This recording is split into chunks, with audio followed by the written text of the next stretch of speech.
ఓం శ్రీ గురుభ్యో నమః. శ్రీమాత్రే నమః. శ్రీమాతరం శరణం శరణం ప్రపద్యే. యా దేవీ సర్వభూతేషు మాతృరూపేణ సంస్థిత. నమస్తస్యై నమస్తస్యై నమస్తస్యై నమో నమః. అందరికీ ఆ జగన్మాత యొక్క ఆశీర్వాదం మీపై ఎల్లవేళలా ప్రసరించాలని నేను ఆ తల్లిని మనస్ఫూర్తిగా కోరుకుంటున్నాను. చాలామంది ఫోన్లు చేసి స్వామీజీ మీ వీడియోలు ఈ మధ్యలో రావటం లేదు, ఎందుకోసమని, ఏమైనా ఇబ్బందులైనాయా, మీకేమైనా ప్రాబ్లం అయిందా అని ఫోన్ చేసి అడుగుతున్నారు. మరేం పర్వాలేదండి. కాకపోతే ఏంటంటే సమయభావం, కార్యక్రమాల దృష్ట్యా, ఆశ్రమంలో పూజలు, ఇక్కడ భక్తులు, ఇంకా కొన్ని ప్రముఖ కార్యక్రమాలు ఉండడం వలన సమయం కుదరక చేయట్లేదంతే. జగన్మాత నాకు సమయం ఇచ్చినప్పుడు ఏదో నాకు తోచిన చిన్నపాటి జ్ఞానాన్ని 10 మందికి తెలియపరచాలి.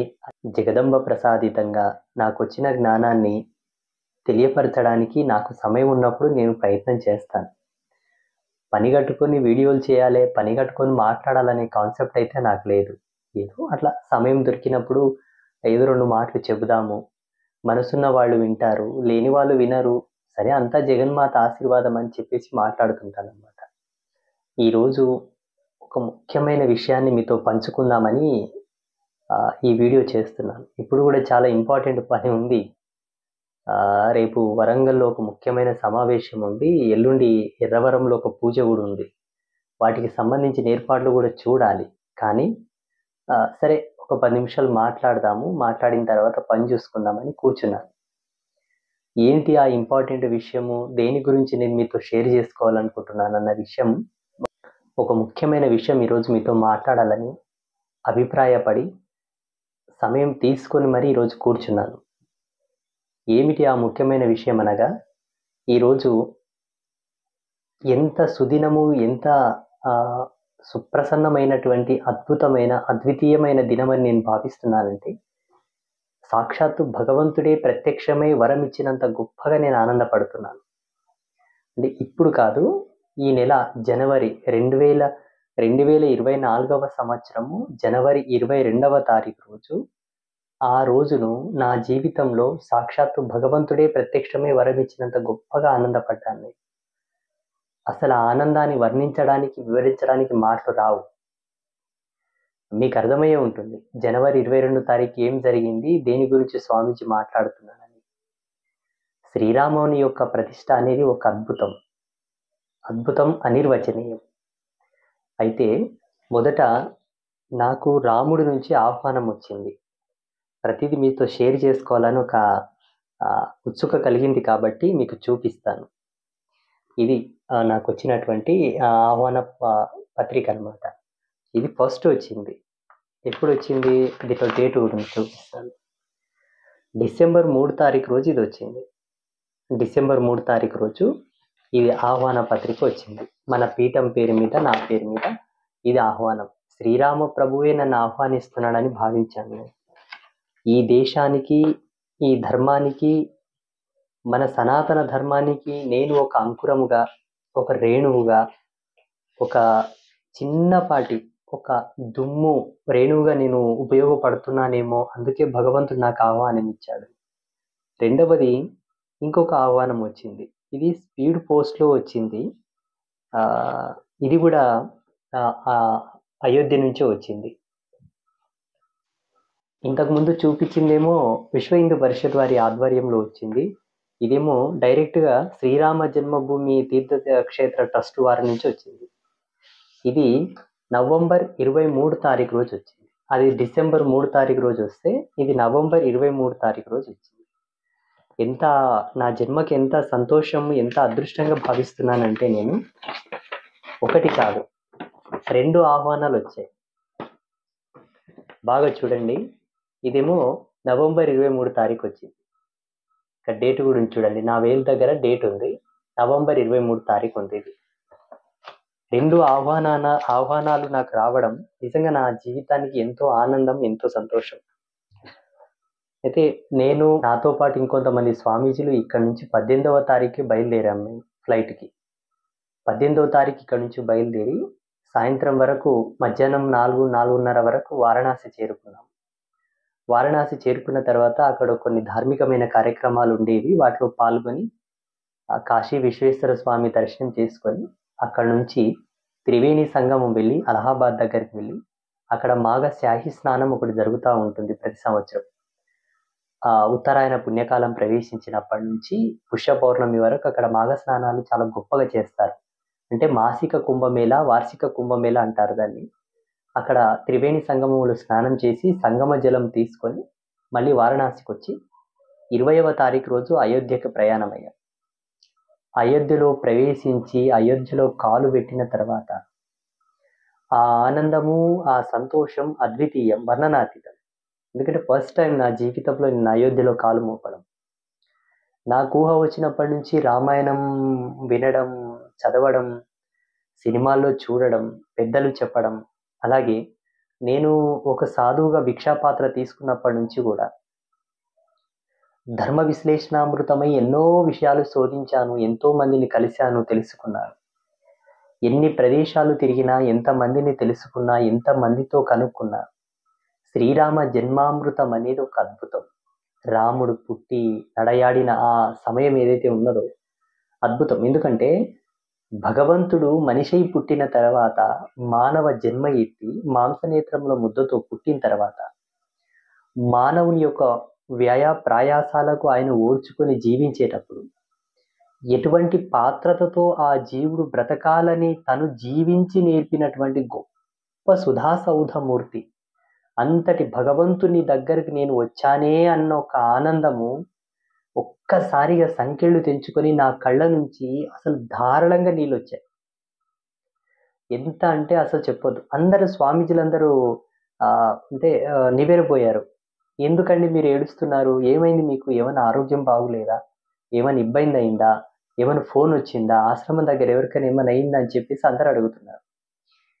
మరి ఏం లేదండి, ఏదో పిచ్చి ప్రేమ, జాతీయత భావాలుండి సనాతన ధర్మం పట్ల అట్లా వశమై ఉండి దానికి అంకితమై ఉండి ఆ జాతీయత దృక్పథం కలిగిన వ్యక్తిని కాబట్టి ఆ మాత్రం భావోద్వేగం ఉంటుందని చెప్పి వెళ్ళిపోయాం లోపలికి. మాకు స్వామీజీలకంతా ఒక ఆశ్రమం ఇచ్చారు. చాలా అద్భుతంగా ఏర్పాటు చేస్తారు స్వామీజీలకు వసతులు. ఎవరి రూములు వాళ్ళకు చక్కగా మంచిగా, అంటే అక్కడ చలి బాగా ఎక్కువగా ఉంది. అసలు ఉదయము రాత్రి పగలు అనే తేడా లేకుండా మొత్తం మంచు, దగ్గర మనిషి కూడా కనబడినంత విపరీతమైన మంచు ఉంది అక్కడ.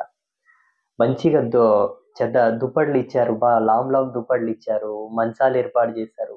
భోజనాలు కూడా మన తెలంగాణ వాసులు ఏర్పాటు చేశారు, సిద్దిపేట జిల్లా వాళ్ళు. చాలా అద్భుతంగా స్వామీజీలకు ఏ లోటు రాకుండా ఎంత చక్కగా అంటే అంత అద్భుతంగా మమ్మల్ని చూసుకున్నారు, సేవ చేశారు. 21వ తారీఖు ధర్మసభల్లో స్వామీజీలందరూ కూర్చొని సమాజంలో చేసే కార్యశీలతల గురించి, కార్యక్రమాల గురించి, ధర్మాంతరణం గురించి, సమాజంలో ఉన్న రుగ్మతల గురించి, అన్నిటి గురించి మాట్లాడుకున్నాం. 22వ తారీఖు రోజు తెల్లవారుజామున 5 గంటలకు లేచి యథావిధిగా మా ధ్యాన తపాదులు, జపతపాదులన్నీ చేసుకొని 6 గంటలకు మాకు తీర్థక్షేత్రం నుంచి ఒక బస్సు ఏర్పాటు చేశారు. అక్కడి నుంచి ఒక 2 కిలోమీటర్ల దూరంలో శ్రీరాముని యొక్క ఆలయం. బస్సులో కూర్చొని ఆలయం దగ్గరికి వెళ్ళిన తర్వాత ఎంత సెక్యూరిటీ, ఎంతమంది పోలీసులు అంటే అబ్బా, నా జీవితంలో అంత సెక్యూరిటీ మరి ఎక్కడ చూడను అనుకుంటా నాకు తెలిసి. ఎంత మంచిగా అంటే అయోధ్య నగరానంతా కూడా పుష్పాలతో అలంకరించారు. దీపాలు, లైట్లు అద్భుతంగా, ఈ గల్లీ గల్లీ చూసిన పాటలే, ఆనందాలు, సంబరాలు. వాస్తవానికి ఒక స్వర్గంలో ఉన్నట్టుగానే అనిపించింది అయోధ్యలో.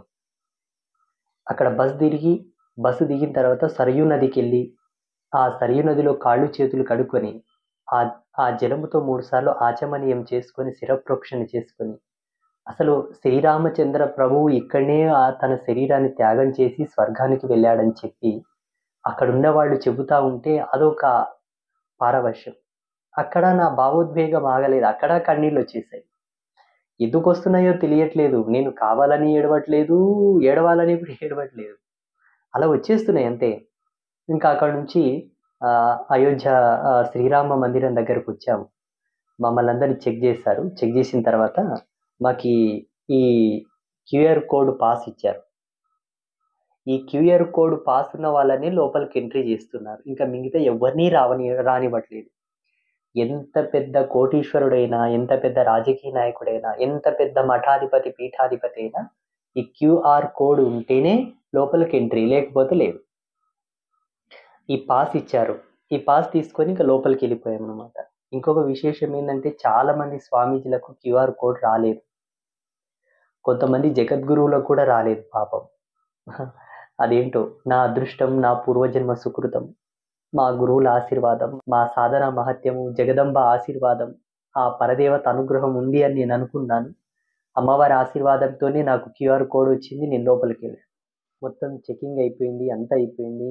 అమ్మవారి ఆశీర్వాదం ఉందనే నేను అనుకుంటున్నాను. ఎందుకోసం అంటే అంత దూరం వెళ్ళడం, అయోధ్యలో అది మొట్టమొదటిసారి నేను అయోధ్యకు వెళ్ళడం, శ్రీరాముని యొక్క ప్రతిష్టకు, శ్రీరామచంద్రుని చూడడానికి, అంత దివ్యమంగళమూర్తి యొక్క ప్రతిష్టకై నేను వెళ్ళడం అనేది ఎంత అదృష్టం, ఎంత ఆనందం అసలు చెప్పలేను. వెళ్ళాము. లోపలికి వెళ్ళిన తర్వాత శ్రీరామచంద్ర ప్రభు యొక్క దేవాలయం చూడగానే ఎంత ఆనందం అనిపించిందంటే, అసలు జీవించి ఉండగానే స్వర్గానికి వెళ్ళానా, లేకపోతే ఈ మాంసనేత్రము ముద్దతోనే ఈ కలియుగంలో నేను భగవంతుని చూస్తున్నానా అన్నంత ఆనందం కలిగింది. మీకు మాటల్లో చెప్పలేను నేను అది. నేను ఫీల్ అయ్యాను అక్కడ. స్వామీజీలకంతా ఒక ప్రత్యేక విడిది ఏర్పాటు చేశారు. అందరం కూర్చున్నాం. మహామహులైనటువంటి వాళ్ళు వచ్చారు, ఉద్దండులు. రామ్దేవ్ బాబా కానీ, చిన్నజీయర్ స్వామి కానీ, మన భాగేశ్వర్ ధామ్ ధీరేంద్ర కృష్ణ శాస్త్రి కానీ, దేవకీనందన్ ఠాకూర్జీ, అనిరుద్ధాచార్య మహారాజ్ కానీ, బాలకృష్ణ స్వామి కానీ, ప్రముఖ పీఠాధిపతులు అందరూ వచ్చారు. మన రవిశంకర్ గురూజీ, మొరారి బాపు, అందరూ భారతదేశంలో ఉన్న ప్రసిద్ధ మఠాధిపతులు, స్వామీజీలు అందరూ వచ్చారు. వారందరూ ఒక లైన్లో, మేము ఒక లైన్లో కూర్చుంటూ ఉంటే, ఒక తల్లి పిల్లలము, ఒక ఇంటి బిడ్డలం ఒకతో చేరినామన్న ఒక ఆనందము అసలు పట్టలేకపోయిందనమాట. ఎందరో ప్రముఖులు వచ్చారు, సినీ ప్రముఖులు వచ్చారు, రాజకీయ ప్రముఖులు వచ్చారు. అంబానీ ఫ్యామిలీ వచ్చింది, ముఖేష్ అంబానీ ఫ్యామిలీ. నిజంగా అంబానీ ఫ్యామిలీ చాలా గ్రేట్ అండి, చాలా చాలా చాలా గ్రేట్. ఎందుకంటే సనాతన ధర్మాన్ని వీడక, ధర్మ ధ్యేయంతో, ధర్మ ప్రతిష్టతో జీవిస్తున్న గొప్ప ఆదర్శవంతమైన కుటుంబం ఏదైనా ఉన్నది మన భారతదేశంలో అంటే అంబానీ ఫ్యామిలీ. ఎందుకంటే అంతటి శ్రీమంతులు, అంతటి కోటీశ్వరులు ఎలా ఉండాలి చెప్పండి? సాంప్రదాయబద్ధమైన దుస్తువులు ధరించుకొని ఆ ప్రతిష్టకు రావడం, అక్కడ వచ్చి కూర్చొని రామా రామ అని భజనలు చేస్తున్నారండి. అసలు అద్భుతం అది. దాని గురించి చెప్పనికి కూడా రాదు. అక్కడ వెళ్ళి అందరం కూర్చున్నాము, మాట్లాడారు. యోగీజీ వచ్చారు, ఆదిత్యనాథ్ యోగీజీ గారు వచ్చారు, నరేంద్ర మోదీజీ వచ్చారు, గోవిందనందగిరి మహారాజ్ వచ్చారు, మోహన్ భాగవత్జీ వచ్చారు. వీళ్ళందరూ గర్భగుడిలోకి వెళ్ళి స్వామివారి ప్రతిష్ట కార్యక్రమాలను ముగించుకొని బయటికి వచ్చి ఆసీనులై స్టేజ్ మీద నిలబడి మాట్లాడుతూ ఉంటే, మొదట గోవిందనందగిరి స్వామీజీ మాట్లాడారు. వారు ఏం చెప్పారంటే, ఈ దినము కోసం 500 సంవత్సరాలు వేచి ఉండాల్సి వచ్చిందా? 500 సంవత్సరాలు ఈ దినం కొరకు మనం వేచి ఉండాల్సి వచ్చిందా? అసలు మనం ఎందుకు ఇన్ని రోజులు వేచి ఉండవలసి వచ్చింది? ఒక్కసారి మీరు ఆలోచించుకోండి. మనదైన ఉనికి నిలబెట్టుకోవడానికి ఈ దినం రావడం, 500 సంవత్సరాలు మనం పోరాటం చేయడం, ఎంతో మంది సాధువులు చనిపోయారు, ఎంతో మంది వీరులు బలిదానం చెందారు. ఈ దినం కోసం మనం తాపత్రయపడాల్సి వచ్చింది. ఒక్కసారి మిమ్మల్ని మీరు ప్రశ్నించుకొని గతంలోకి వెళ్ళి ఆలోచించుకోండి అని వారు ఒక్కసారి చెప్పుతుంటే అసలు ఆ భావోద్వేగం ఆగలేదు. కళ్ళల్లో నీళ్ళు వచ్చేసాయి. చాలా మంది స్వామీజీలు ఏడిశారు.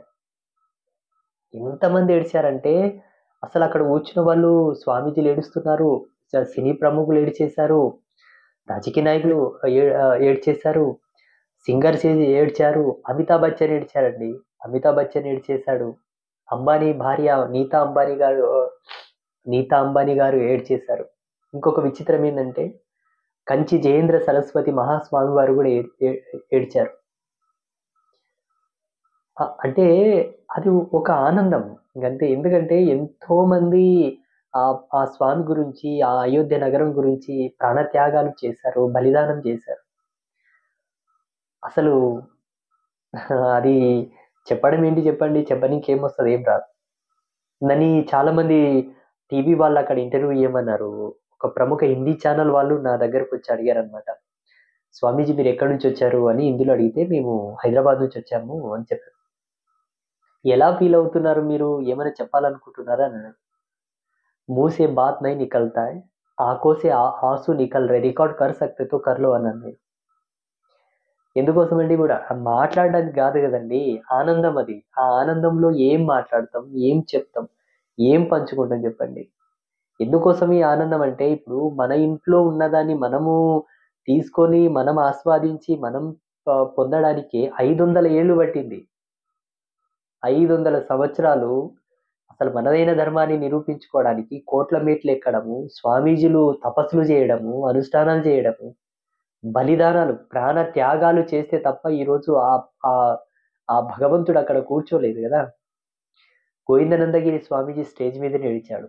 ఇంకొక అన్నిటికన్నా గొప్ప అద్భుతమైన విషయం ఏందంటే, గౌరవ నరేంద్ర మోదీ గారనే ఒక వ్యక్తి అవతార పురుషుడు. అటువంటి మహనీయుడు మనకు ప్రధానమంత్రిగా దొరకడం నిజంగా మన అదృష్టం.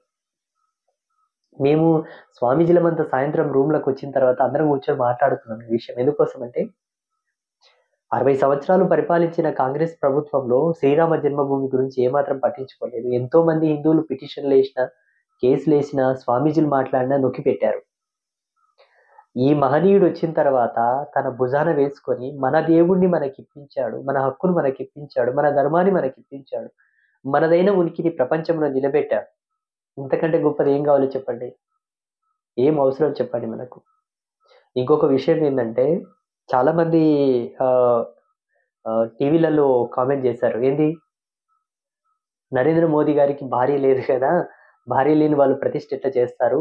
ధర్మశాస్త్రాల్లో దీని గురించి ఉంది గదా! అట్లిట్లా అని చెప్పి అంటున్నారు. ఆయన ప్రతిష్ఠ చేయలేదండి. అంతా అయిపోయిన తర్వాత దేవునికి హారతిచ్చాడు. ఇంకొక విషయం ఏందంటే, దేశ ప్రధానిగా అందరి బాధ్యతలు నా వెంటుంటున్నాయి కాబట్టి నేను ఏం చేయాలి? ప్రతిష్ఠ వరకు నేను ఎలా ఎలా ఉండాలి? ఎటువంటి నియమాలు పాటించాలి? ఏం చేయాలని అడిగితే, ఒక 3 రోజులు మీరు ఉపవాస దీక్షతో, శుభ్రతలతో ఉంటే చాలు అని చెప్పేసి స్వామివారు చెప్పారంట. కానీ శ్రీరాముని యొక్క ప్రతిష్ఠ కన్నా ముందు 41 రోజు దీక్షలో ఉన్నాడు నరేంద్ర మోదీ గారు. ఎందుకోసం? ఏ ప్రధానమంత్రి ఉంటాడండి? ఏ ప్రధానమంత్రి ఉంటాడు? తల్లికి, చెల్లికి తేడా తెలియకుండా పరిపాలించారు మన దేశాన్ని.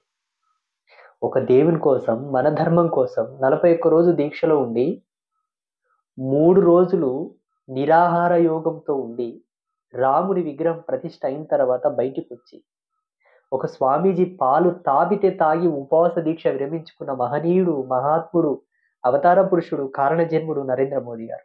ఆ క్షణంలో ఎలా ఏడ్చామంటే అసలు ఆ శోకాన్ని, ఆ దుఃఖాన్ని ఆపలేం. మొత్తం స్వామీజీలంతా ఏడిచేసారు ఆ దృశ్యాన్ని చూసి. అందరూ మొత్తం ఏడిచారు. ఎవ్వరు ఆగలే. 7,000 మంది స్వామీజీలు ఏడిచారు ఆ దృశ్యాన్ని చూసి.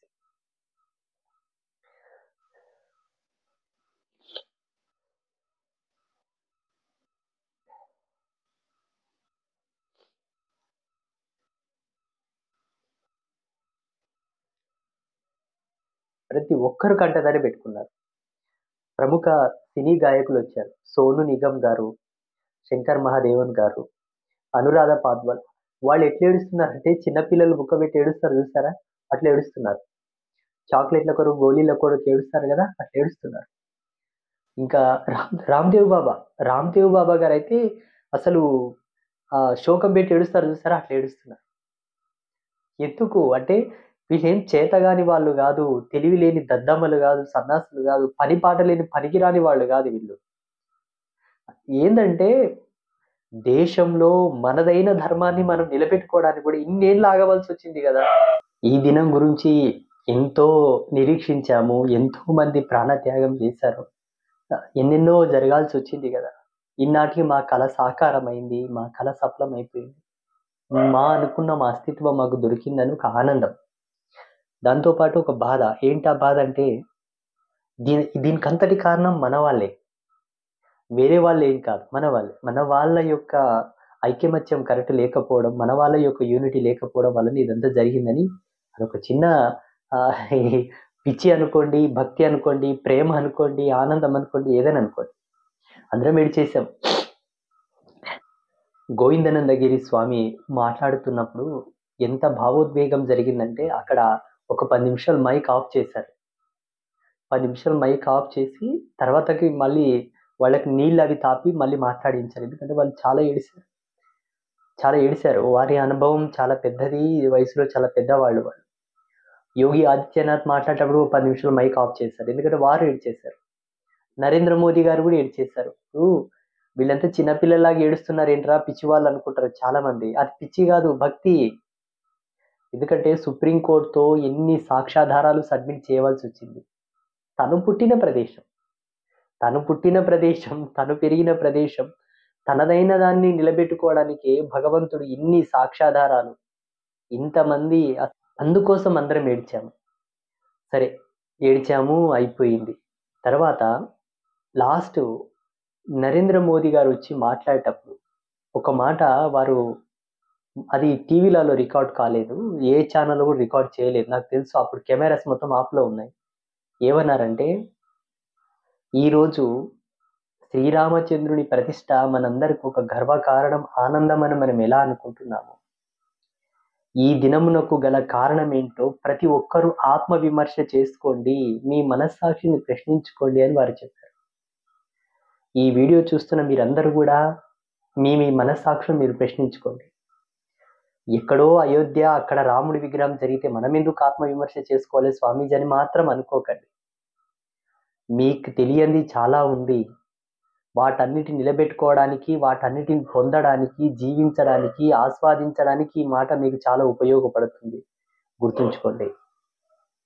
అలాగే ఈరోజు శ్రీరాముని యొక్క విగ్రహ ప్రతిష్ఠ జరిగింది. మనం అందరం ఆనందంగా ఉన్నాము, సంతోషంగా ఉన్నాము, చాలా ఆనందంగా ఉన్నాము. అసలు ఎంత ఆనందం కూడా, క్షీరసాగర మదనము చేసి అమృతం వెలికి తీస్తే వచ్చే ఆనందం కన్నా 1,000 రెట్లు ఆనందంగా ఉంది. నా మనస్సు, నా సొంత భావన నేను చెప్తున్నాను.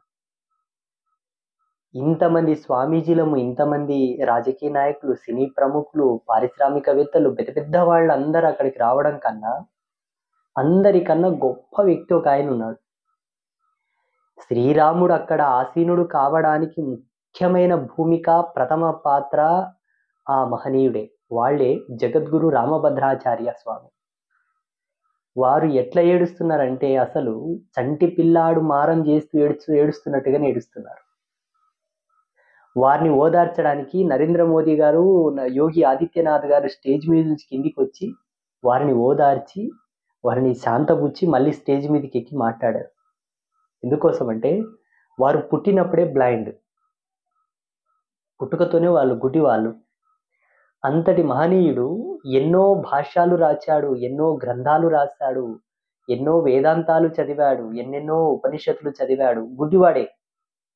ఆయన కోర్టు మెట్లెక్కి కోర్టులో కూర్చొని శ్రీరాముని గురించి ఋగ్వేదంలో కొన్ని సాక్ష్యాధారాలు చూపించి, రామచరిత మానస్లో ఉన్నటువంటి కొన్ని శ్లోకాల ప్రమాణాలు చూపించి, సరయూ నది పేరెందుకు వచ్చింది, సరయూ నది తీరంలో అయోధ్య నగరం అనే ఒక పట్టణం ఉన్నది, ఆ పట్టణంలో పలానా సమయాన్ని, పలానా ముహూర్తంలో, పలానా టైంకి దశరథ మహారాజు కౌశల్యాదేవికి రఘురాముడనే ఒక పురుషోత్తముడు, ఒక అవతార పురుషుడు శ్రీ మహావిష్ణువు అంశగా పుట్టాడని ఎన్నో ఆధారాలు ప్రాకృతికంగా, నదుల పరంగా, పట్టణాల ప్రకారంగా, పర్వతాల ప్రకారంగా, ఇప్పుడున్నటువంటి ఎవ్రీ ఎవిడెంట్ సైంటిఫిక్ ప్రూఫ్స్తో సహా అన్ని చూయించాడు. ఆయన చూయించిన తర్వాత సుప్రీంకోర్టు న్యాయస్థానం ఇక మేమేం మాట్లాడాల్సింది లేదు, ఇది హిందువులదే, శ్రీరాముడు నిజంగానే అక్కడ పుట్టాడు, పుట్టుగుడ్డే ఆయన ఇన్ని అద్భుతాలు చెబుతా ఉంటే ఇంకా నమ్మకపోవడానికి ఏముంది, వెరీ కాకపోతే అని చెప్పేసి అప్పుడు మనకు వాళ్ళు శ్రీరాముని గుడి కట్టుకోవాలని చెప్పేసి పర్మిషన్ ఇచ్చారు. ఈరోజు యావత్ హిందూ సమాజం అంతా కూడా జగద్గురు రామభద్రాచార్యుల వారికి దాసోహం చెప్పాలి, ప్రాతస్మరణీయంగా రోజు వారిని గుర్తుంచుకోవాలి మనం. నా వినతి ఒకటి ఏమున్నదంటే, శ్రీరాముని ఆలయానికి సమీపంలోనూ కాస్త దూరంలో ఎక్కడైనా ప్లేస్ ఉంటే రామభద్రాచార్యుల వారికి కూడా ఒక చిన్న గుర్తుగా ఏదైనా ఒక చిహ్నం పెట్టాలని నా మనస్ఫూర్తిగా నేను కోరుకుంటున్నాను. ఎందుకోసం అంటే వారు చెప్పినటువంటి సాక్ష్యము, వారు చెప్పినటువంటి నివేదన, వినతి అద్భుతం అండి. అసలు అది ఎవరు చెప్పలేకపోయారు. శ్రీరామచంద్ర ప్రభువే ఆయన మనసులో కూర్చొని వచ్చి ఆ సాక్ష్యం చెప్పించుకున్నాడు అనుకోవచ్చు. పుట్టినప్పటి నుంచి గుడ్డివాడే. గుడ్డివాడు చెప్పినన్ని సాక్ష్యాధారాలు, ఆయన నిరూపించినటువంటి నిరూపణ కళ్ళున్న స్వామీజీలు ఎవరు నిరూపించలేకపోయారు. అది కదా సనాతన ధర్మం అంటే గొప్ప. ఇప్పుడు ఈ పాస్టర్‌లో ఎవరైనా గుడ్డివాళ్ళు వచ్చి ఇట్లా సాక్ష్యాలు చెప్పమనండి. ఈ పాస్టర్‌లు ఎవరైనా కళ్ళు మూసుకొని బైబిల్‌ని చెప్పమని చెప్పండి. పుట్టినప్పటి నుంచి గుడ్డివాడిగా ఉండి జీసస్ యొక్క హీలింగ్ పవర్ తోటి బైబిల్‌ని అనర్గళంగా చెప్పమని చెప్పండి. చెప్పరు. సనాతన ధర్మంలో కుంటివాళ్ళు, గుడ్డివాళ్ళు ఎందెందరో ఎన్నో అద్భుతాలు చేసి చూపించారు. అది ఆత్మవిశ్వాసానికి మన వాళ్ళలో ఉన్న గొప్ప ప్రజ్ఞత్వం. శ్రీరామచంద్ర ప్రభు వారిని అక్కడ ప్రతిష్ఠ చేయడం లోపల ఇంకొక ప్రథమ భూమిక కీలకమైనటువంటి పాత్ర ఇంకొకటి ఉన్నది. అది మన జగద్గురు శంకరాచార్య పరంపరలో ఉన్నటువంటి జయేంద్ర సరస్వతి మహాస్వామి. అసలు వారు ఎంత అవినాభావ సంబంధం పెట్టుకున్నారు అయోధ్య శ్రీరాముల వారితో అంటే ఆ రోజు మాకు వ్యక్తమైపోయింది. ఎంత దారుణంగా వారి కన్నీటి నుండి నీళ్ళు వచ్చాయంటే అసలు చెప్పొద్దు. వాస్తవానికి సన్యాసులకు రాగద్వేషాదులన్నీ ఉండవు. వాటన్నిటికన్నా అతిథులు అంటుంటారు కానీ భగవంతుని ముందల వెళ్ళ నిలబడవండి. ఎందుకంటే ఫీల్ అవ్వాలి.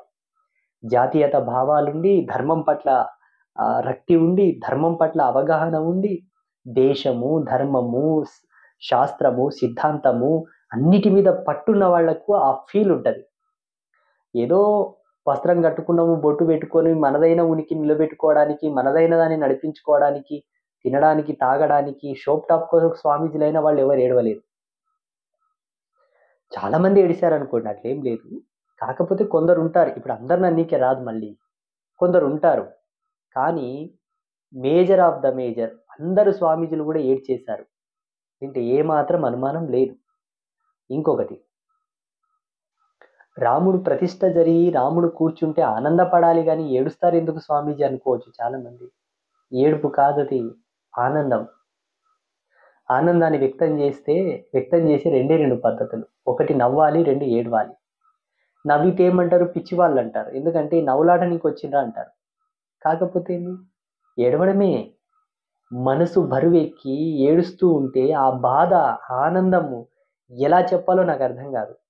అట్లా అందరం ఏడిచేశారు. ఇక శ్రీరాముని ప్రతిష్ఠ జరిగిన తర్వాత అందరూ మాట్లాడిన తర్వాత దర్శనార్థంపై వదిలారు. సినీ ప్రముఖులు మా పక్కకుండానే వెళ్ళిపోయారు. చాలా మంది సినీ ప్రముఖులు మా పక్కకుండానే వచ్చారు. చిరంజీవి కానీ, రామ్ చరణ్, పవన్ కళ్యాణ్, అలాగే మన హీరో సుమన్, ముఖేష్ అంబానీ, నీతా అంబానీ, మన క్యాట్రినా కైఫ్ కానీ, మన కంగనా రనౌత్, రణ్వీర్ కపూర్, వీళ్ళందరూ మా పక్కకుండానే. వాళ్ళదొక లైన్, మాదొక లైన్. అంత భక్తితోటి అందరు స్వామీజీలకు నమస్కారం పెడుతున్నారండి వాళ్ళు.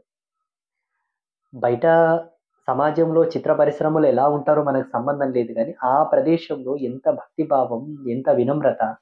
అబ్బా, అందరిలో కూడా జాతీయత భావాలు ఉన్నాయి. ధర్మం పట్ల వాళ్ళందరికీ కూడా అనురక్తి ఉన్నదని చెప్పేసి అప్పుడే అర్థమైపోయింది. మొత్తం పైన శ్రీరాముని యొక్క ప్రతిష్ఠ జరిగింది. చాలా ఆనందంగా దర్శనం చేసుకున్నాం. నేత్రానందంగా భగవంతుని చూసి ఆ గర్భగృహం ముందుకు వెళ్తూ ఉంటే శరీరం మీద సోయి లేదు. ఐక్యమైపోయాను. అసలు సోయి లేదు. వేరొక స్వామీజీ నా పక్కన ఉన్నారు, మధ్యప్రదేశ్ ఆయన. అప్పుడే లైన్లో పరిచయం అయ్యారు. వారు కూడా అన్నారు, మీ వీడియోలు మేము చూస్తుంటామండి, మా సహపాఠి ఒక ఆయన తీసుకొచ్చి చూపించాడు, మాకు తెలుగు అంతగా రాదు, ఆయనకు తెలుగు వస్తే ట్రాన్స్లేట్ చేశాడు, మీరు బ్రహ్మచర్యం గురించి చెప్పారు, ఆ విషయాలు మేము కొన్ని పాటిస్తున్నామని. ఆయన నా వెనకాల నుండి నన్ను తీసుకొచ్చాడు బయటికి. నేను అక్కడ తన్మయత్వం చెంది నిలబడ్డాను కదా, నన్ను గుంజుకొచ్చాడు బయటికి. అంతటి ఆనందం, అంతటి కనెక్టివిటీ, అంతటి మనస్సు, స్థిరత్వము, భగవంతుని యందు కనెక్ట్ కాగలేటటువంటి ప్రజ్ఞాతత్వాన్ని ఆ జగదంబ ప్రసాదించింది. కాబట్టి ఈ అనుభవాలు మీతో షేర్ చేసుకుంటున్నాను. బయటికి వచ్చిన తర్వాత అందరు స్వామీజీలకు క్షేత్రం యొక్క ప్రసాదం ఇచ్చారు, ఒక బ్యాగ్. అది తీసుకొని మళ్ళీ యథాస్థానానికి మాకు ఆశ్రయం ఇచ్చే ప్రదేశానికి వచ్చాము. అక్కడ వచ్చి ఫ్రెష్ అప్ అయ్యి ఇంత టీ తాగి మళ్ళీ అక్కడి నుంచి వారణాసికి వచ్చాము. ఆ రోజు ఫ్లైట్ ఉండింది. కాకపోతే మంచు కారణంగా ఫ్లైట్ క్యాన్సిల్ చేశారు. మరుసటి రోజు ఉదయం 11:30కు ఉండింది. 11:30 వరకు ఎయిర్పోర్ట్కి వచ్చాము. మళ్ళీ ఫ్లైట్ క్యాన్సిల్ అయింది. సాయంత్రం 4:30కు ఉంది, 5 గంటలకు ఉందన్నారు. వెయిట్ చేశాము. ఎయిర్పోర్ట్లో చాలా మంది వచ్చి సెల్ఫీలు దిగడం, స్వామీజీ మీ వీడియోలు చూస్తుంటాము, మీరు చాలా బాగా చెప్తారు, ఇట్లా అట్లా అని అడగడం. కాస్త కాలక్షేపం జరిగింది. 4:30కి ఫ్లైట్ ఎక్కాము. 5 గంటలకు ఫ్లైటు ఆకాశంలోకి ఎగిరింది. సాయంత్రము 7:30కు శంషాబాద్ ఎయిర్‌పోర్ట్‌లో దిగాము. అక్కడి నుంచి ఆశ్రమానికొచ్చి కాస్త సేదదీరి మరుసటి రోజు మళ్ళీ పౌర్ణమి సందర్భంగా యథాతథంగా అమ్మవారి పూజలు, భక్తులు, హోమాలు ఇక్కడ మన పీఠంలో అన్ని కార్యక్రమాలు చేసుకున్నాను. ఈ విషయాలన్నీ మీకెందుకు నేను చెప్పాల్సొస్తుందంటే, శ్రీరామచంద్ర ప్రభువుని ప్రతిష్ఠించడంలో ఉన్నటువంటి అర్థము, అంతరార్థము, భూమి ఆకాశమున్నంత వరకు ఈ ధర్మం ఏంటని తెలియపరిచేటటువంటి గొప్ప ప్రక్రియ. ఎందుకోసమంటే సనాతన ధర్మంలో ఉన్నటువంటి గొప్ప ఔన్నత్యము, త్యాగశీలత, భక్తి, ధైర్యము, సాహసము, పరాక్రమము, వీరత్వము, ధీరత్వము, శౌర్యత్వము ఏ ధర్మంలో లేవు.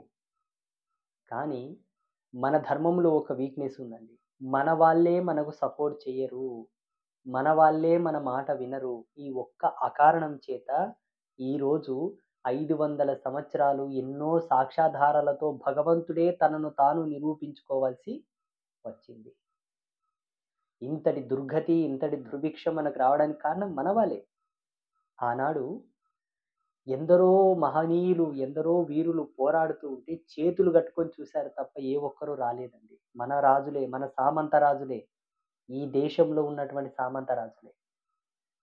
విదేశీ మూకలకు సపోర్ట్ చేసి వాళ్ళకు వత్త పలికారు తప్పిస్తే మన దేశ రాజులకు, ఇక్కడ సనాతన ధర్మాన్ని నిలబెట్టడానికి పోరాడుతున్న వాళ్ళకు సపోర్ట్ చేయలేదు. అందుకే గదా ఈరోజు ఇంత దౌర్భాగ్యం మనకు దాపురించింది. ఇంకొక విషయం ఏందంటే, ఈ మధ్యలో నేను ఒక వీడియో చూసాను. అన్ని వేల కోట్లు పెట్టి ఆ గుడి కట్టే బదులు చక్కగా ఒక బడి కడితే 10 మంది చదువుకొని మంచిగా అభివృద్ధిలోకొస్తారు గదా! ఉద్యోగాలు సంపాదిస్తారు గదా! ఒక యూనివర్సిటీ పెట్టొచ్చు గదా! ఓ మెడికల్ కాలేజ్ పెట్టొచ్చు గదా! ఒక హాస్పిటల్ కట్టొచ్చు గదా! అని అంటున్నారు. సంతోషమే. మీదైనది ఒక్క రూపాయి గూడా ఆశించలేదండి. గవర్నమెంట్‌ది ఒక్క రూపాయి గూడా ఆ గుడికి పడలేదు. కోట్లకు కోట్లు, వేల కోట్ల విరాళాలొచ్చాయి. ఇంకా 1000 ఏండ్లయినా సరే ఆ గుడిని నడిపించుకోవడానికి డబ్బు నిలువ ఉంది. వాస్తవానికి గుడి కట్టడం అనేది 1000 ఏండ్ల ఆయుష్‌తో కట్టారు. 1000 ఏండ్లైనా చెక్కు చెదరకుండా ఉండేటట్టుగా ఆలయ నిర్మాణం జరిగింది. భూకంపాలొచ్చినా తట్టుకొని నిలబడేటటువంటి టెక్నాలజీని యూజ్ చేసి ఆలయాన్ని నిర్మించారు. 1000 ఏళ్ల ఆయుష్‌తో ఉండేటట్టు గుడి కట్టినట్లనే 1000 ఏళ్లకు సరిపడ సంపద కూడా శ్రీరామ తీర్థక్షేత్ర ట్రస్ట్‌లో డిపాజిట్ అయింది ఆల్రెడీ. అన్ని వేల కోట్లు, అన్ని వందల కోట్లు పెట్టి గుడి కట్టినా కూడా ఇంకా రాముడికి విరాళాలు వస్తనే ఉన్నాయి. మీ గవర్నమెంట్ సొమ్ము ఒక్క రూపాయి గూడా రాముడు వాడలేదు, వినియోగించలేదు. అంతా గూడా తన సొమ్ము తననే తాను తెచ్చుకున్నాడు. నా అన్నవాళ్ళు నాకిస్తారని తాను నిరూపించుకున్నాడు కాబట్టి ఆ గుడి కట్టడం జరిగింది. రెండవది సెంటు భూమి గూడా గవర్నమెంట్‌ది కాదు. రాముని గుడిలో రాముని గుడి తనకు తానే భక్తులతో విరాళాలు తీసుకొని మరి కట్టించుకున్నాడు. కట్టిన వాళ్ళకెంత ఉపాధి దొరికింది? కట్టిన వాళ్లకు ఎంత ఉపాధి దొరికింది? ఆ రాయి అమ్మిన వాళ్ళకెంత ఉపాధొచ్చింది? ఆ ఇంజినీర్‌లకెంత సాలరీ ఇచ్చారు?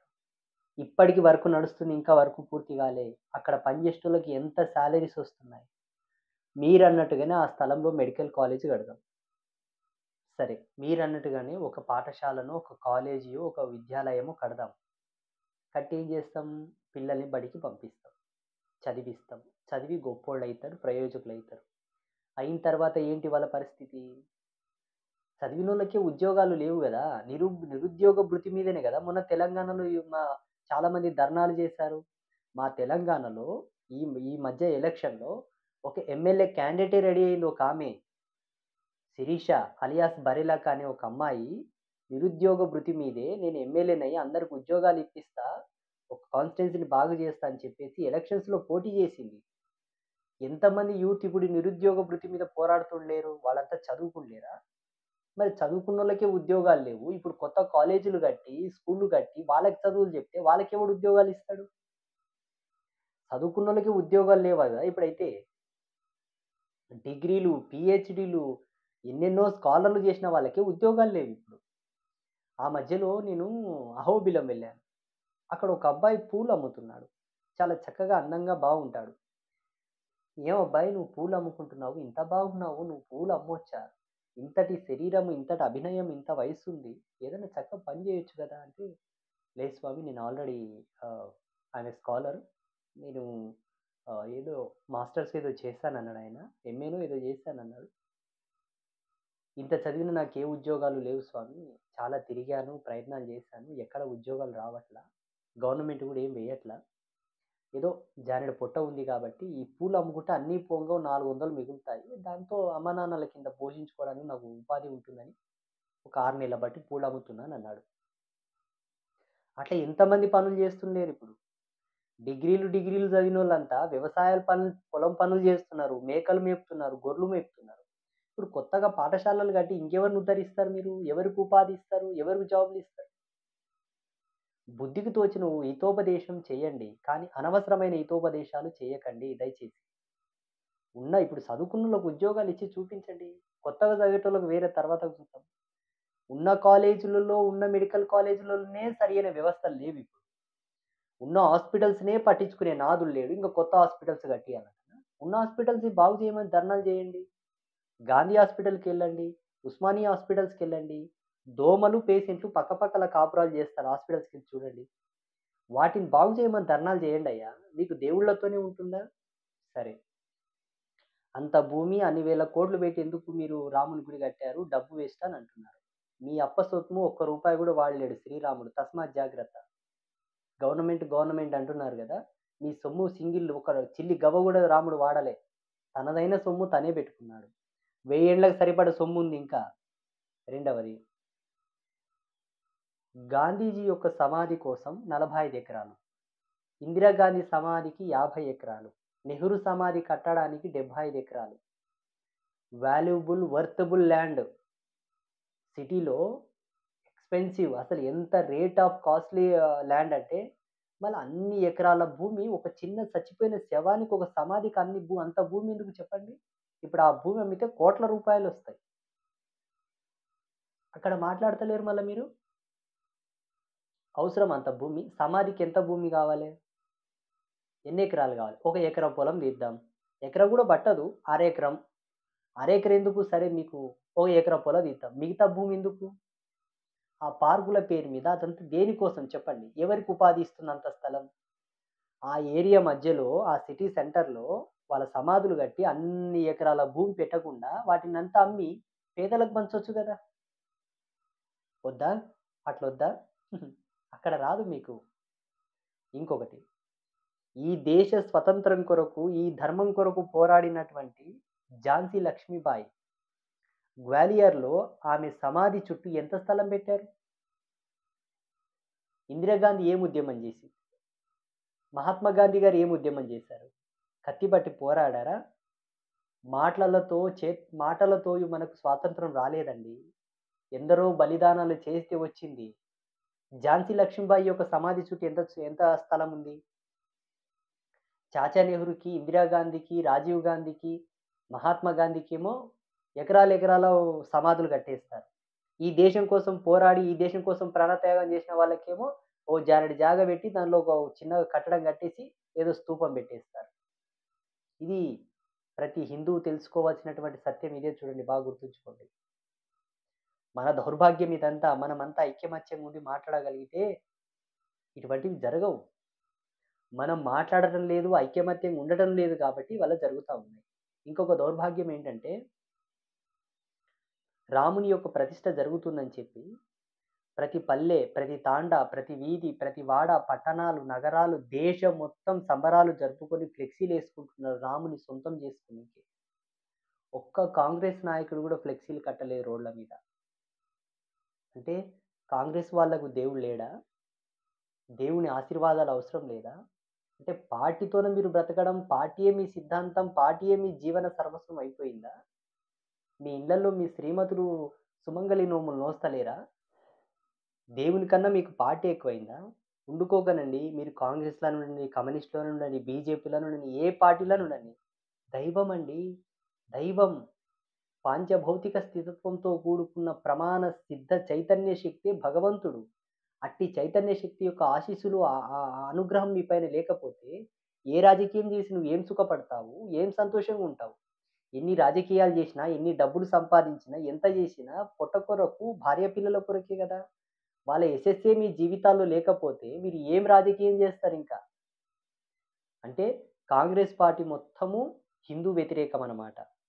రాముడికి, మన దేవుళ్ళకు వ్యతిరేకం. అందుకే ఫ్లెక్సీలు కట్టలేదు. ఒకవేళ వాళ్ళు శ్రీరాముని యొక్క ఫోటో యేసుకొని ఫ్లెక్సీలు కట్టి ఉంటే, అందరం మనమంతా ఒకటని గ్రహింతుము. దీన్ని చాలా బహు విస్తారంగా చెప్పడానికొస్తది. కానీ వద్దు. విమర్శ చేయడం మా ధర్మం కాదు. తప్పుని ఎత్తి చూపాల్సిన కోణం వస్తుంది కాబట్టి చెబుతున్నాము. అది తప్పు. మీరెన్నటికి గాని అటువంటి పద్ధతిలో ఉండకండి. సనాతన ధర్మంలో ఏ దేవుడున్నా, ఏ దేవత ఉన్నా అందరం ఒకటే. ఎవరో రంజాన్ జరుపుకుంటున్నారు, లేకపోతే బక్రీద్ జరుపుకుంటున్నారంటే టోపీలు పెట్టుకొని ఈద్ ముబారక్, ఆ ముబారక్, ఈ ముబారక్ అని పెద్ద పెద్ద కటౌట్‌లేసేటప్పుడు, రాముని గురించి మీరు చెప్పుకోవడానికి గూడా బ్యానర్‌లేసుకోవట్లేదంటే ఛీ! ఇంతకంత నీచమైన, నికృష్టమైన, చాండాలమైన జీవితాలు వద్దు, వద్దు, వద్దు. భగవంతుడు ఎలా మనకి ప్రకృతినిచ్చాడు బ్రతకమని, వీటిని స్వీకరించి, ఆస్వాదించి మనం బ్రతుకుతూ సర్వ జీవరాశులను బ్రతికింపజేస్తూ జీవో జీవశ్య జీవనమన్న ఒక వేదాంత ధర్మాన్ని మనకు ప్రసాదించిన ఆ భగవంతుణ్ణి మనం తెలియపరచడానికి సిగ్గుపడుతున్నామంటే, మీకు పుట్టుగతులు గూడా ఉండగూడదు నాకు దెలిసి. ఎందుకోసమంటే, సత్యాన్ని తెలియపరచలేని వాని కన్నా మించిన ద్రోహి, దోషి వేరొకరు లేరు అని మన ధర్మశాస్త్రాలు ఉద్ఘాటిస్తున్నాయి. సత్యం జెప్పాలే. అసత్యం గురించి మనకనవసరం.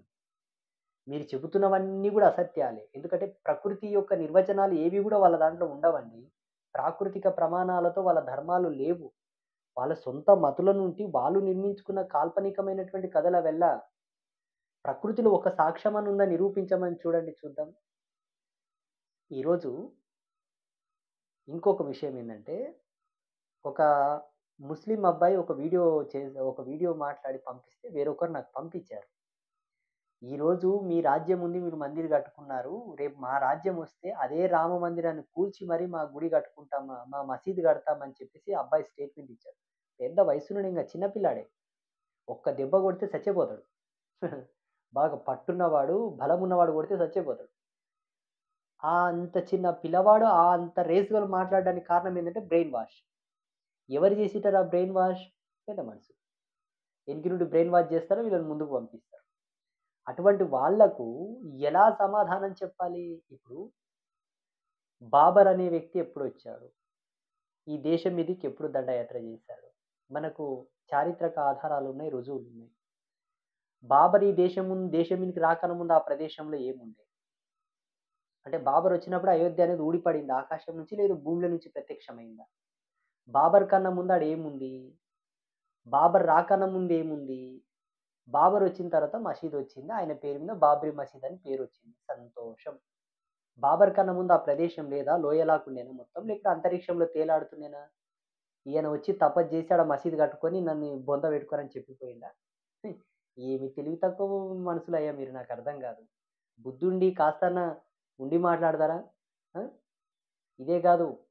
భారతదేశంలో ప్రతి పుణ్యక్షేత్రం దగ్గర ఉన్న మసీదులు గూడా చట్టరీత్యా నేరమైనవే, విరుద్ధమైనవి. ఎందుకంటే మాదైన అస్తిత్వాన్ని, మా ధర్మాన్ని మేము వ్యక్తపరచుకోవడానికి, మేము భగవంతుడిని ప్రణమిల్లడానికి ఏర్పాటు చేసుకున్న ప్రసిద్ధ పుణ్యక్షేత్రాలవి. కాశీ పట్టణం దగ్గర గూడా జ్ఞానవాపి మసీద్ ఉన్నది. ఇప్పుడు మధుర దగ్గర ఉన్నది. ద్వారకలో ఉన్నది. ఇట్లా ప్రతి ప్రసిద్ధ పుణ్యక్షేత్రం దగ్గర మీరు మసీదులు కట్టుకున్నారు. ఏం అవసరం? ఒకరిని చంపి, ఒకరి అస్తిత్వాన్ని కూలగొడితే తప్ప మీ ధర్మం నిలబడదా? చేతనైతే మాలాగా తపస్సులు చేయండి. సత్యంతోనే నిరూపించుకోండి. క్రూరత్వంతో ఒకరిని చంపడం, బెదిరించడం, ఒకదాన్ని నాశనం చేస్తే నిలబడే మీ ధర్మం ఏం ధర్మం చెప్పండి? అది ధర్మం అంటారా? మేమెన్నడూ ఆ పనులు చేయలేదే. శక్తివంతంగా, శక్తి వంచన లేకుండా తపస్సులు చేసి, భగవంతునే ప్రసన్నం చేసుకొని, అద్వితీయమైన కళాఖండముల చేత నిర్మించుకున్నటువంటి మా శిల్ప సంపద, మా దేవాలయ సంపదను కూల్చడం గాదు మీ గొప్పతనం. మాదైన అస్తిత్వం విశ్వాంతరాల వరకున్నది. విశ్వాంతరాల వరకు. నీవు కట్టిన గుళ్ళు కూర్చగలవు. విశ్వంలో ఎన్నో సాక్ష్యాధారాలున్నాయి మా సనాతన ధర్మానికి సంబంధించినయి. నీ చేత గాదు. ఈ దేశం అతిథి దేవో భవ అనే ధర్మ సూక్తికి తల వంచింది కాబట్టి మీరిక్కడ బ్రతకగలుగుతున్నారు. అతిథి దేవో భవ అనే ధర్మానికి కట్టుబడి ఉంటూ గూడా, ధర్మం మీద వేలు పెట్టి చూపించిన వాని తల తీసేయాలన్న ఒక సూక్తి గూడా ఉన్నది. దాన్ని బయటికి రానిచ్చలేరు. దాన్ని బయటికి రానిచ్చలేరు. అదే గనక ఆనాడు అమలై ఉంటే, ఈరోజు ఈ మాట ఎవరు ఆడేవాళ్ళు కాదు. దయచేసి ఎవరన్నా మన ధర్మం గురించి ఏమన్నా మాట్లాడితే, ఎవరన్నా ఎదురు ప్రశ్నలు వేస్తే తిరగబడండి. మాటకు మాట అంతే. మనం వాళ్ళని కొట్టక్కర్లా. వాళ్ళని కొట్టి బెదిరించక్కర్లా. వాళ్ళు మన ఆత్మగౌరవాన్ని దెబ్బతీస్తున్నప్పుడు మనం కూడా మాట్లాడాలి. తప్పు లేదు. ఎందుకోసమంటే, ఆనాడు చేతులు ముడుచుకొని కూర్చోవడం వల్లనే ఈరోజు ఇన్ని 500 సంవత్సరాలు పట్టింది. 500 సంవత్సరాలు పట్టింది. ఇదే నేను చెబుతున్న కాన్సెప్ట్ ఇదే మెయిన్. అంతమంది స్వామీజీలము, ప్రముఖులు అందరూ ఏడవడానికి కారణం ఏంటంటే గదే. ఇప్పటికి ఎవరైనా ఏదైనా మన సందులల్లో, మన గల్లీలలో, మన పల్లెలలో ఎవరైనా ఏమన్నా అంటే, మన ధర్మం గురించి ఎవరేమన్నా సరే తిరగబడండి. మాట్లాడండి. మీకేం అవసరం? మీ పనులు మీరు జూసుకోండి. మీ మసీదులకు మీరు వెళ్ళండి. మీ దర్గాలకు మీరు వెళ్ళండి. మీ పూజలు మీరు జేసుకోండి. మీ జోలికి మేము రాము. మాకేం సంబంధం లేదు. చెప్పండి. మన దేవుళ్ళనేమన్నా, మన గుళ్ళనేమన్నా, మన హిందూ అమ్మాయిలను గాని, హిందూ మహిళలను గాని, స్వామీజీలను గాని, మన గ్రంథాలను గాని, మన దేవీ దేవతలను ఏమనంటే, ఈట్ కా జవాబ్ పత్తర్ సే దేనే కా. వాళ్ళు ఇటుకతోనో కొడితే మనం రాయితోనో కొట్టాలి. వాళ్ళు రాయితోనో కొడితే మనం ఇనుప గోళంతో కొట్టాలి. వాళ్ళు ఇనుప గోళంతో కొడితే మనము ఇంక నేను చెప్పాల్సిన అవసరం లేదు. ఈ ధర్మం చెప్పినటువంటి విధి ఏంటి? రాజనీతిలో, యుద్ధ కళల్లో ఈ యొక్క మార్మికమైన సిద్ధులు మనకు సిద్ధత్వాన్ని మనకు ధర్మశాస్త్రాలు ఇచ్చాయి కాబట్టి, ఆ అనుభవంతో నేను మీకు చెప్తున్నాను. ఇంకొకటి దయచేసి దేవుళ్ళ పేరిట మీరు మోసపోకండి. అందరు దేవుళ్ళు ఒకటే కదా! ఏ దేవునితోనికైనా సరే మాకు మంచిగైతే సాలనే భ్రమలో బ్రతక్కండి. శ్రీరామచంద్ర ప్రభువు సాక్షాత్తు భగవంతుడు. దాంట్లో సందేహం లేదు. ఆయన దేవుడు కాడు అన్న వాడికి మానవ జ్ఞానం లేదు. పశు జ్ఞానం ఉందని లెక్క. డిక్లరేషన్ క్లియర్ నేనిస్తున్నాను. అంతటి భగవంతుడు తన గుడిని తాను నిర్మించుకోవడానికి 500 సంవత్సరాలు నిరీక్షించాల్సొచ్చింది. సాక్ష్యాధారాలతో ఎవరి మనసు నొప్పక, ఎవరి లోపల తాను దోషిగా ప్రకటింపజేసుకోకుండా, తనకు తాను అక్కడ ఆసీనుడు కావడానికి ఏర్పాటు చేసుకున్న ఒక కాల పరిణామం ఇదంతా. అటువంటప్పుడు ఏదో ఒక దర్గాకెళ్ళగానే మీ పనులెట్లయిపోతాయి చెప్పండి? ఏదో ఒక చర్చికెళ్ళి ఒకరోజు కూర్చొని ఏడిసొస్తే మీ పనులెట్లయిపోతాయి చెప్పండి? ఆ! ఎందుకు పోతున్నారు మీరు దర్గాలకెందుకు పోతున్నారు? చర్చిలకెందుకు పోతున్నారు? చర్చిలకు పోతే మీకేమొస్తది? దర్గాలకు పోతే ఏమొస్తది? వాళ్ళు మొక్కుకోకో. వాళ్ళ పాపం. వాళ్ళ దేవుళ్ళు, వాళ్ళ తిప్పలు, వాళ్ళ కథ, వాళ్ళ కార్ఖానా, వాళ్ళ పరవాట్లు వాళ్ళయి. వాళ్ళు దర్గాల కాడ మొక్కనన్నా మొక్కుకోకో, ఏమన్నా జేసుకోకో. మీరెందుకు పోతరు? హిందువులెందుకు పోతరు దర్గాల దగ్గరికి? ఇక్కడ మన దేవీ దేవతల దగ్గర మీకు దొరకందేముంది? అక్కడ దొరికేదేముంది? ఒక్క విషయం బాగా గుర్తుంచుకోండి. సమగ్ర సనాతన ధర్మం యొక్క విశ్లేషణాత్మకమైన జ్ఞానంతో చెబుతున్నాను. సనాతన ధర్మంలో ఉన్న వాళ్ళకు 3 నియమాలు మెయిన్. నస్తన బొట్టు పెట్టుకొని ఆడపిల్ల, మొగోడు నడుములో ముడతాలు కట్టుకొని ఉండడం మన ధర్మంలో చాలా శ్రేష్టమైనటువంటి తంతుగా చెప్పబడి ఉన్నది. మొనకు ముడతాలు లేని మొగోడు, నస్తన బొట్టు లేని ఆడపిల్లకు జీవకళా నైపుణ్య సిద్ధాంతం ప్రకారంగా, సిస్టమాటికల్ ఎనర్జీ ఫ్రీక్వెన్సీస్ ప్రకారంగా సమ్ ఎనర్జీస్ ఉంటాయి మన బాడీ చుట్టూ ఉన్నటువంటి ఆరాలో. మన అంతర్గతంగా, మన బహిర్గతంగా. అవి నేచర్‌తో కంపేర్ అయ్యి, కలిసి ఈ ఎత్తిన జన్మకు, ఈ శరీరానికి ఏ విధమైనటువంటి పరిపూర్ణాన్ని ప్రసాదించాలన్నది భగవంతుడు డిసైడ్ జేస్తాడు. అది ప్రతిరోజు మనం పుట్టి మన జ్ఞానమొచ్చి, మన తల్లిదండ్రులు కాటుక బొట్టు పెట్టి, చివరికి నువ్వు మట్టిలో పోయేటప్పటికి గూడా నీ నీ శరీరాన్ని కొన్ని తంతులు జేసి, కొన్ని ప్రక్రియల ద్వారా స్వస్థపరిచి, చివరిసారిగా నీకు బొట్టు పెట్టి, బొట్టు తూర్పే వరకు నీ శరీరం ఎన్ని సార్లయితే బొట్టు పెట్టుకున్నదో, అన్ని కళల చేత భగవంతుడు నిన్ను పావనం చెందించగలడు. ఆడపిల్ల గాని, మొగోడే గాని నస్తన బొట్టుండాలి. మొగోనికి మొలతాడుండాలి. ఇది మన ధర్మం. ఇంకా వైదిక తంతుననుసరించి వైదిక పద్ధతులున్న వాళ్ళు యజ్ఞోపవీత ధారణ కంపల్సరీ. యజ్ఞోపవీత ధారణ ఉంటే, ఆ జీవ నైపుణ్య సిద్ధాంతం ప్రకారంగా బ్రహ్మత్వ సిద్ధిని పొందినట్టు లెక్క. కానీ వాళ్ళ ధర్మంలో ఎలా ఉంటుందంటే, నస్తన బొట్టుండ్రాదు, నడుముకు మొలతాలుండరాదు. వాళ్ళ రూల్స్ ఇవి. అందుకే వాళ్ళ స్త్రీలు ఎవరు బొట్టు పెట్టరు. పురుషులు గూడా బొట్టు పెట్టరు. పురుషులు మొనకు మొడతాడు కట్టరు. అంటే నడుముకు మొలతాడు కట్టుకోరు. వాళ్ళు పుట్టుకతోనంతే, వాళ్ళ జనరేషన్స్ అంతే, వాళ్ళ సిద్ధాంతం ఆవిర్భవించినప్పుడు వాళ్ళు చేసిన ప్రతిజ్ఞ అది. నీకేం పోయే కాలం వచ్చిందని బొట్టు పెట్టుకొని, నడుముకు ముడతాలు కట్టుకొని పోతారు. ఒకవేళ మీరు ఆ దేవుళ్ళతోని పోయి ఏమన్నా పొందాలనుకుంటే, బొట్లు తుడుపుకోరి, మొలతాడు తెంపుకొని పోరి. మన ధర్మం ఏం చెప్పింది? ఎప్పుడైతే నస్తాన బొట్టు తుడుపుతావో వైధవ్యం సంభవించినట్టు లెక్క. భర్త యొక్క ఆయుక్కలలు నీ శరీరమునందు నిబిడీకృతమైనప్పుడు, నీదైన వంశావళిని ప్రసాదించేటప్పుడు పరిపూర్ణమైన దైవ కలలతో వెళ్ళడానికి పెట్టుకునేటటువంటి గుర్తు బొట్టు. అది దాంపత్య యోగమునకు, దాంపత్య జీవితానికి, సౌభాగ్య యొక్క స్థిరత్వానికి సంబంధించినటువంటి గొప్ప అంశం. చాలా అంతరార్థం ఉంది. ఒక బొట్టు గురించి వివరించాలంటే చాలా టైం పడతది. అలాగే పురుషుడు నడుముకు మొలతాడు కట్టుకోవడం లోపల గూడా ఆయన పురుషత్వ ధర్మానికి సంబంధించిన సిద్ధి ఉన్నది. పుట్టే పిల్లలు పశువుల్లా పుట్టకుండా మానవ పరిపక్వతో, మానవునకు, మనిషికి, మహిళకు తేడా, వ్యత్యాసంతో బ్రతకవలెనని తెలియపరచడానికి ఒక దార్శనికత మొలతాడులో ఉన్నది. ఏ జీవరాశి కూడా మొలతాడు గట్టదు, బొట్టు పెట్టదండి. 84,00,000 జీవరాశుల్లో మిగతా ఏ జీవరాశులు చేయవు. మానవ జన్మ ఎత్తి మనకంటూ ఒక పరిజ్ఞానం వచ్చిన తర్వాత ఈ తంతులు పెట్టారు ఋషులు.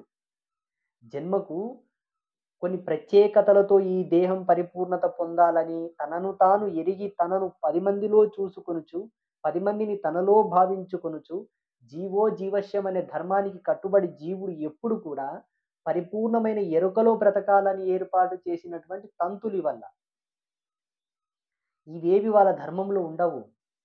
ఎందుకు పోతారు మళ్ళా మీరు ఆ ధర్మానికి? పోవడం వల్ల ఇటువంటివే దాపరిస్తాయి చూడండి. రేపు వాళ్ళు అధిక సంఖ్యాకులైన తర్వాత మన తలలు తీసేస్తారట. తలలు తీసేసి ఉన్న గుళ్ళని కూల్చి మసీదులు కట్టేస్తారట. హ్మ్. అమాయకులు వాళ్ళకి తెలియదు పాపం. వాళ్ళు గుళ్ళు మాత్రమే కూల్చగలరు. మనవి చాలా ఉన్నాయి. సూర్య చంద్రాదులు మన దేవుళ్ళే. భారతదేశంలో ప్రవహించే ప్రతి జీవనది మన దేవతల పేర్లే ఉన్నాయి. గంగా, యమున, కావేరి, కృష్ణ, తుంగభద్ర. అలాగే అంతరిక్షంలో నవగ్రహాలు మనవే. 27 నక్షత్రాలు మనవే. ఖగోళాంతరాలలో వినిపించే ఓంకార శబ్దం మనదే. ఎక్కడ పోగొడతారు వాళ్ళు పిచ్చి కాకపోతే. ఏదో వాళ్ళ భ్రమలో వాళ్ళు బ్రతుకుతున్నారు. ఉండని పాపం వాళ్ళ కథా కార్ఖానా, వాళ్ళ పూజలు, వాళ్ళ దేవీ దేవుళ్ళు వాళ్ళిష్టం. వాళ్ళ ధర్మం ఏంటంటే ఇటు క్రైస్తవ్యం గాని, అటు మహమ్మదీయ మతం గాని ఏదైనా సరే. ఒక జీవి చచ్చిపోతే తప్ప వాళ్ళ పొట్ట నిండదు. అది ధర్మమా? ఒకరు గుళ్ళు గూల్చి, ఒకరిని నాశనం జేసి, ఒకరిని డామినేషన్ జేసి బెదిరిస్తే తప్ప వాళ్ళ అస్తిత్వం నిలబడదు. అది ధర్మమా? ధర్మం స్వయం ప్రాతిపదిక మీద నిలబడాలి. స్వతంత్రమైన స్వతంత్రమైన దిక్సూచికతో, స్వతంత్రమైనటువంటి శక్తితో, తనదైన ధీరత్వంతో, వీరత్వంతో నిలబడాలి తప్ప, భీరత్వంతో ఒకరిని బెదిరించి, ఒకరిని చంపి, ఒకరు ఉసురు పోసుకొని, ఒకరి శవాల మీద ఇటువంటివి కడితే అది దేవుడంటారా? అది ఏమంటారు చెప్పండి? తగిన శాస్తి సంభవించక తప్పదు. అందుకే అటువంటి వాళ్ళని ఆదరించిన, ప్రోత్సహించిన, అటువంటి 10 మంది ఉసురు పోసుకొని కట్టినటువంటి ప్రదేశాలకు మీరు వెళ్ళినా, అందులో ఆవిర్భాగం పాపం మీకు తగలక తప్పదు. మీ ఇంటికి రాక తప్పదు. మీ పిల్లలు చుట్టుకోక తప్పదు. ఆరంభంలో అంత భావోద్వేగానికి లోనై అంత బాధపడుతూ ఇప్పుడు ఇంత ఆవేశంతో మాట్లాడుతున్నానంటే ఇక్కడనే మీరు గ్రహించాలి. సత్య సనాతన ధర్మం అన్నింటికీ ఆవలంబనంగా, ఆలావాలంగా ఉంటుంది.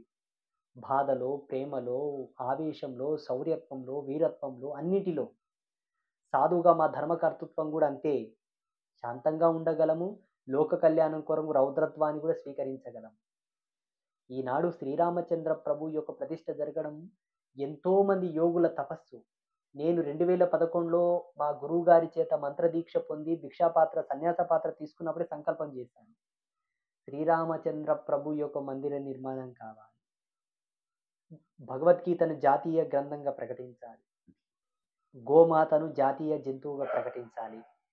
అలాగే భారతదేశాన్ని హిందూ దేశంగా ప్రకటించాలి. ఐదవది ఈ దేశంలో ఈ దేశ అస్తిత్వాన్ని, ఈ దేశ ధర్మాన్ని, మన సనాతన సంస్కృతిని, మన వేద ధర్మాన్ని కాపాడుతున్నటువంటి గురువులకు ఈ దేశం యొక్క పరిపూర్ణమైనటువంటి పురస్కార సత్కారాలతో ప్రతిష్ఠ ఇవ్వాలన్న ఒక సంకల్పం నేను ఆరంభంలోనే తీసుకున్నాను. కానీ ఈనాడు స్వామీజీలను ఎవ్వరు గుర్తించటం లేదు. ఎవరెవరికో అవార్డులు, రివార్డులు ఇచ్చి ఈ దేశం యొక్క పురస్కారాలనిచ్చి, మాన్యతలిచ్చి ఈ దేశ పౌరులుగా గుర్తిస్తున్నారు తప్పిస్తే, ఈ దేశానికి మూల మకుటమైనటువంటి వేద ధర్మాన్ని కాపాడుతున్న వాళ్ళని గుర్తిస్తుండలేరు. అదొక వీక్‌నెస్ ఉన్నది. దయచేసి ఇది అందరూ దృష్టిలో పెట్టుకోవాలి. అందరూ సనాతన ధర్మంలో ఉండండి. సనాతన ధర్మంలో బ్రతకండి. గర్వంగా కాలర్ ఎగిరేసుకొని చెప్పండి మాది సనాతన ధర్మం. ఎందుకోసమంటే పంచభూతాలే పరవశించిపోతాయి. పంచభూతాలే మన ధర్మం, మన ధర్మమే పంచభూతాలు. అందులో ఏ సందేహం లేదు. ఈ గాలి పరవశించిపోతది. నన్ను ప్రకటితం చేస్తున్నాడు వీరుడని చెప్తది. ఈ నేల పరవశించిపోతది. నన్ను తెలియపరుస్తున్నాడు ఈ వీరుడని చెప్తది. అందుకే సనాతన ధర్మానికి జై అని చెప్పండి. ఈ ధర్మం పట్ల ఎవడన్నా ఏలెత్తి చూపిస్తే తగిన శాస్తి కూడా చెప్పండి. అందరికీ ఆ జగదంబ యొక్క ఆశీర్వాదం, ఆ శ్రీరామచంద్ర ప్రభు యొక్క ఆశీర్వాదం ఉండాలని కోరుకుంటూ ప్రతి ఒక్కరూ అయోధ్య వెళ్ళండి. ప్రతి ఒక్కరూ శ్రీరామచంద్ర ప్రభువును చూడండి. ఆ స్వామికి అంజెలు ఘటించి మీ మనసు పూర్తిగా ఆ స్వామికి ప్రణమిల్లి వచ్చేసేయండి. ఇది సనాతన బంధువులు, సనాతన ధర్మంలో ఉన్న ప్రతి ఒక్కరి బాధ్యత. అందరికీ జగన్మాత ఆశీర్వాదం. ఓం శ్రీ గురుభ్యో నమః. శ్రీమాత్రే నమః.